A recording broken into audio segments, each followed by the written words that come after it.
عليكم، ازيكم حبايبي؟ عاملين ايه؟ يا رب تكونوا بخير. معاكم دعاء باشا، صاحبة قناة فرش عرايس طنطاوية. اللي اول مرة يشوف قناتي، انا دعاء بفرش شقق عرايس. اتمنى تشتركوا في القناة وتفعلوا زر الجرس للكل عشان يوصلكم كل جديد في شغلي بامر الله. النهارده بدأنا فيديو شقة عروستنا بأحلى زغروتة، زغروتة مامة العروسة وزغروتة أختها، ربنا يخليها لها يا رب، وعقبال ما تفرح بأختها التانية يا رب. ما شاء الله، ولا حول ولا قوة إلا بالله. ربنا يبارك للعروسين يا رب. اللهم صل وسلم وبارك على سيدنا محمد وعلى آله وصحبه أجمعين. ما شاء الله، زي ما انتم شايفين كده، ده شكل الريسبشن بتاع عروستنا. كانت السفرة على طول من دخلة باب الشقة. باب الشقة أصلا لوحده من بره ما شاء الله شكله مميز وشيك جدا، ربنا يبارك لهم يا رب. ومقابل على طول للسفرة الجنب التاني على طول، واحنا داخلين من باب الشقة على ايدك الشمال هنا الانتريه. ما شاء الله كان شكله مميز وشيك جدا. وكان قطع الانتريه بتاعتها كانت كذا قطعة مزودة فيها، لان بالنسبة لها هي دي القعدة لو اي ضيف جاي ولا حاجة. ما شاء الله كانت عاملاه عمولة، كان شكله مميز برضو، رقيق وهادي جدا. ربنا يبارك لعروستنا يا رب. عذرا بقى على الصوت، معلش انا بقالي فترة ما منتجش بسبب البرد، مش راضي يروح من عندي خالص. هنا ده كان شكل الستاير بتاعتها. ما شاء الله، ولا حول ولا قوة الا بالله. قد ايه السجادة بتاعت الانتريه كانت شكلها شيك ومميز جدا، كانت عجباني. كان الانتريه مكون من 2 كنبة و3 كرسي فوتيه ومعاهم بف. ما شاء الله كان شكله برضو مميز، ولونه كان هادي وبسيط جدا. حطيت لها كده المفرش والبونبونيرة، وشيلت الكحك ورقت المناديل، وحطيت برضو طفاية كريستال. ما شاء الله، ربنا يبارك لها يا رب. وزعت الكوشن كده على الانتريه. حتى الكوشن بتاعها كان مميز، كانت عامله طابلوه كده على الحيطه آية قرآنية. حطيت لها على الطقطقه كده طقم الطبق التسالي بتاعها. هنا حطيت لها ما بين الكرسيين كده البف بالشكل ده، كان شكله برضو حلو. مكان يعني منظم وشكله شيك وحلو. ربنا يبارك لعروستنا يا رب. بجد من الناس والله المحترمة اللي اتعاملت معاهم، مش اول مرة اتعامل معاهم. ما شاء الله فرشة ل3 عرايس من نفس العيلة، ربنا يبارك لهم يا رب.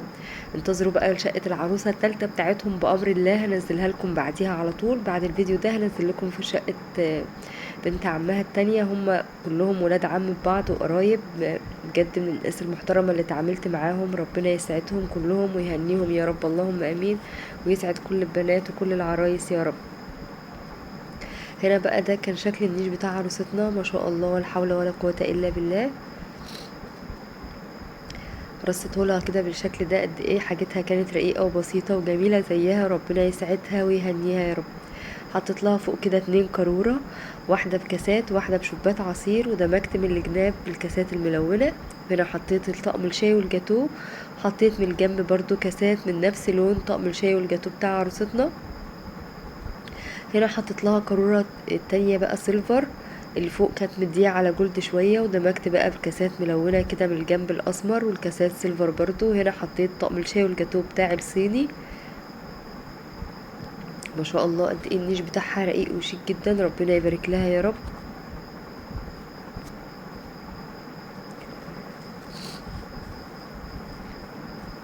حطيت لها بقى المفرش ده كده على الترابيزة، وحطيت طبق الفاكهة. الترابيزة بتاعتها كانت مكونة كده من 6 كراسي. ما شاء الله السجادة برضو بتاعتها كان شكلها مميز وشيك جدا، نفس السجادة اللي كانت موجودة في الانتريه. ما شاء الله. هنا ده البوفيه بتاع عروستنا. حطيت لها عليه شمعدان و3 فازات كده اللي هما تدريجي هي كانت جايباهم، كان شكلهم رقيق برضو، وزعتهم لها كده على البوفيه. حطيت لها هنا بقى طقم العشاء البورسلين بتاعها وبقيه الطقم الصيني. ما شاء الله طقم العشاء قد ايه كان شكله شيك وجميل جدا. ما شاء الله الطقم الصيني بتاعها كان كبير، اللي هو 12 قطعة. فحطيت بقى معاه بولتين 2، فحطيته كده بالشكل ده، والباقي حطيته جوه في المطبخ بتاع العروسة لاستخدامها يعني. هنا حطيت لها الطقم الكوبال. ما شاء الله كانت رسمته برضو رقيقة، ولونه كان شكله شيك حلو قوي، لونه كان مميز.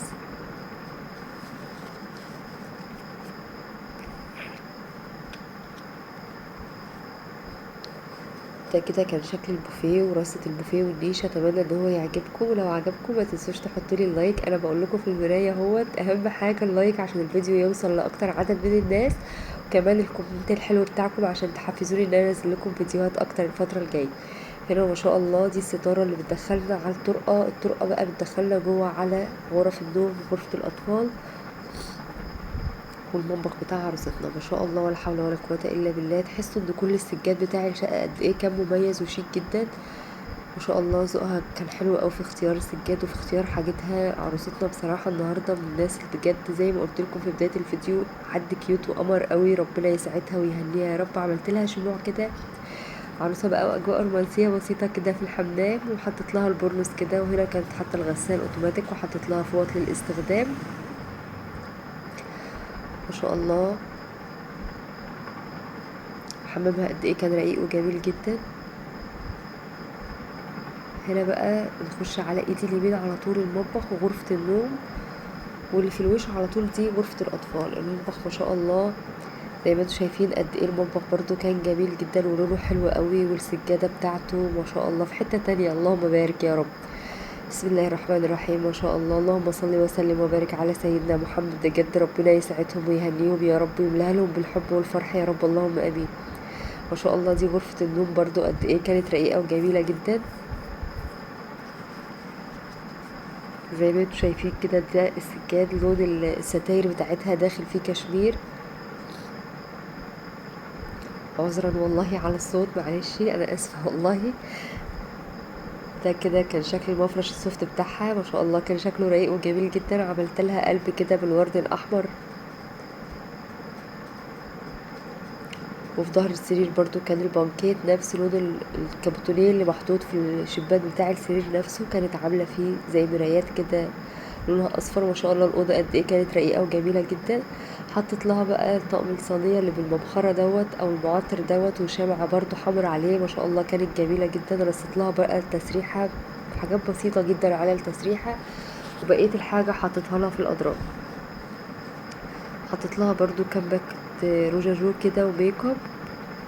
حطيت لها ازايز برفين برضو صغيره كده، والصينيه برضو ديت كانت جميله قوي، كانت جايباها للبرفين. رصت لها عليها برضو بعض الازايز البرفين بتاعتها.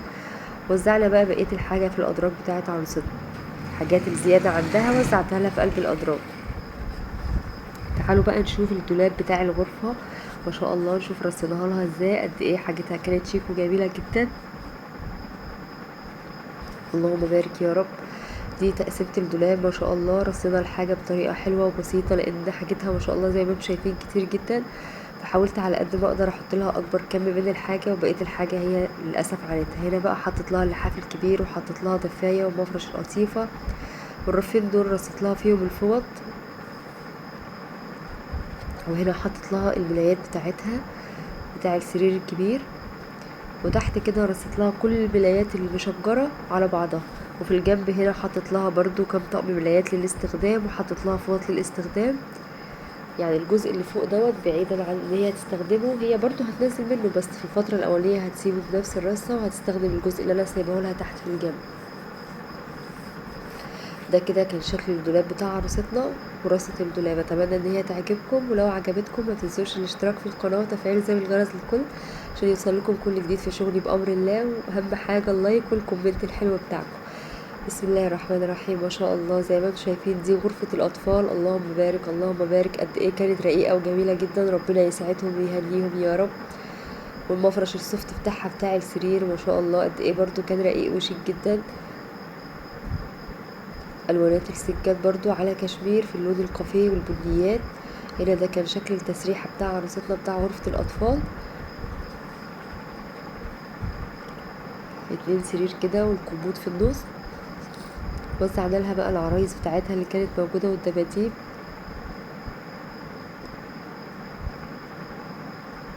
اللهم بارك. ده كان شكل الأوضة كده على بعضها ما شاء الله. تعالوا بقى نفتح الدولاب ونشوف حطينا لها ايه في الدولاب. ما شاء الله ربنا يبارك لعروستنا يا رب. ده كده كان شكل دولاب المفروشات الأطفال بتاعت عروستنا.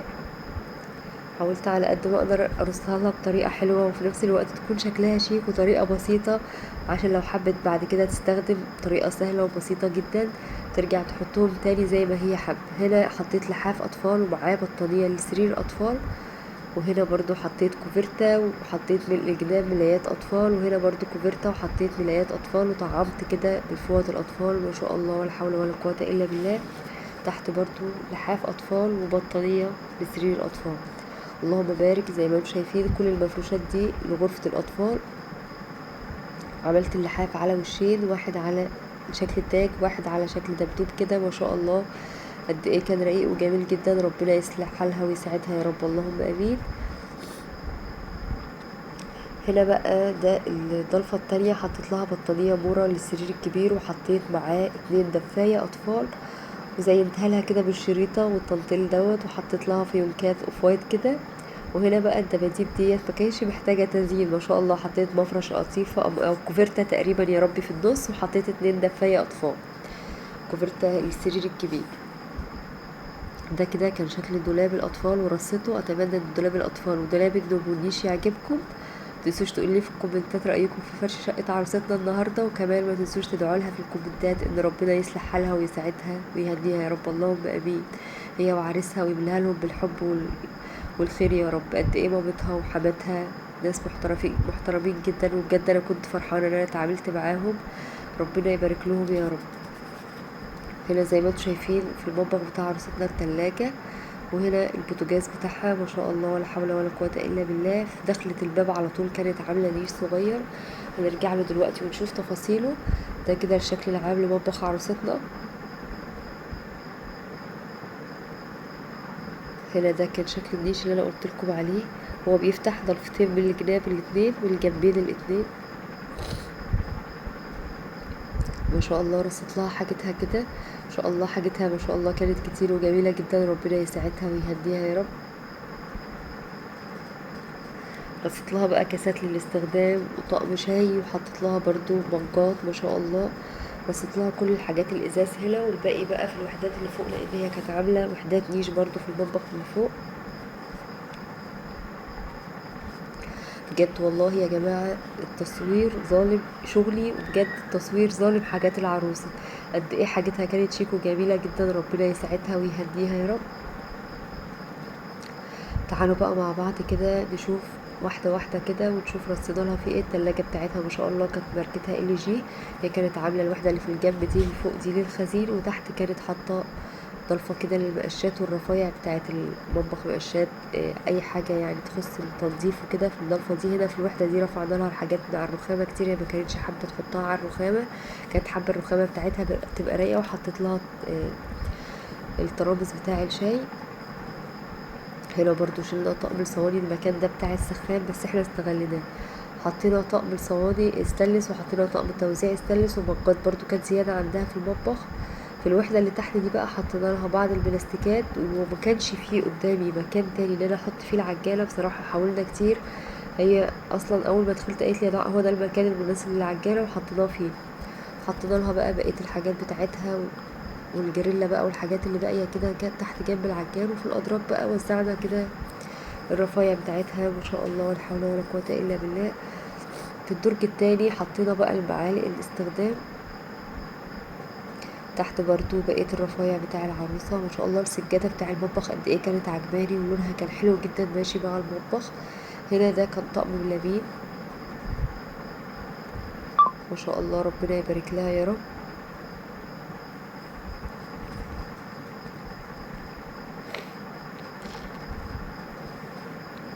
هنا بقى الوحدة دي كانت عاملاها للصواني، فرصت لها فيها الصواني كده بالشكل ده. هنا حطيت لها طقمين حلل ما شاء الله ولا حول ولا قوة الا بالله. الاتنين ما شاء الله جمال جدا والواناتهم جميلة جدا. ربنا يبارك لها يا رب.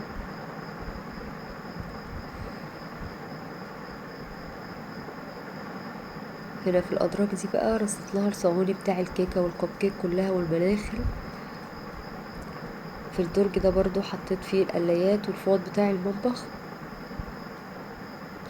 هنا بقى الوحدة دي كانت كبيرة معايا، فحطيت لها بالكامل كده كل الاستانلس فيها. حطيت طقم حلل الاستانلس كامل، وحطيت الطقم الكنك بتاعها ما شاء الله ولا حول ولا قوة الا بالله. ربنا يبارك لعروستنا يا رب. وهنا حطيت طقم تاني برضو. هي ما شاء الله كانت جايبة 4 اطقم حلل. وهنا بقى حطيت لها برضو بقية البلاستيكات كلها، لان ما شاء الله الرفايع بتاعتها والبلاستيكات كانت كتير. هنا تحت بقى اخر رف حطيت لها صواني ألمونيا ومصافي ألمونيا وحاجات كده. هنا في الوحدة دي في المطبقية بقى حطيت الاطباق اللي هي البايركس. الاكوبايركس، وحطيت شوبات للميه وشوبات للعصير وشوبات للشاي، وبقيت الطقم الاكوبايركس على طول جنب المطبقيه، بحيث لو هي حابه تستخدم منه اي حاجه يبقى متوفر جنب ايديها على طول. ما شاء الله. هنا بقى حطيت الاجهزه الكهربائيه باكملها، حطيت الهاند بلندر، الخلاط، المضرب بتاع البيض، حطيت الكب بتاع العصير، كل الحاجات الكهربائيه حطيتها لها في الوحده دي. هنا بقى حطيت لها اطباق للطقم الصيني، بحيث لو هي حابه تقدم الفتره الاولانيه لحد يبقى قريب من ايديها، وحطيت طقم خشاف فوق كده في الرف الاولاني فوق. هنا برضو حطيت لها طقم شاي من الطقم الصيني بتاع عروستنا. ما شاء الله زي ما انا قلت لكم في البدايه، هي ما شاء الله كانت جايبه طقم صيني 12 قطعه، يعني كرتونتين صيني بمعدل طقمين صيني. هنا بقى حطيت لها طقم شربات الاسمر فوق، وتحت بقى هنا حطيت مجات برضو شوربه وشوبات ميه. حطيت لها برضو كاسات قريبه في الوحده اللي تحت من ايديها. هنا بقيت برضو الطقم الصيني ما شاء الله ولا حول ولا قوه الا بالله. هنا برضو حطيت شوبات عصير وشوبات للشاي. حطيت لها هنا القوارب البايركس كلها. ده كده كان شكل الازاز كله بتاع المطبخ. ما شاء الله ولا حول ولا قوه الا بالله. ربنا يبارك لعروستنا يا رب. اتمنى بجد منكم لو وصلتوا لحد هنا ما تنسوش تدعوا لها دعوه حلوه، لان بجد عروستنا تستاهل كل خير. ربنا يصلح حالها ويسعدها ويرزقها بالبركه والذريه الصالحه يا رب، اللهم امين. بقول لكم تاني عذرا الصوت بتاعي بس عشان الدور البرد اللي عندي. انا متاسفه جدا، انا اضطريت ان انا امنتج الفيديو لان بجد بقالي فتره طويله ما نزلتش، ومعايا فيديوهات كتير، فخلاص يعني الفيديو خلاص يعني التليفون خلاص جاب اخره، فقلت لازم امنتج الفيديو وانزله لكم. ده كده الشكل النهائي لمطبخ عروستنا.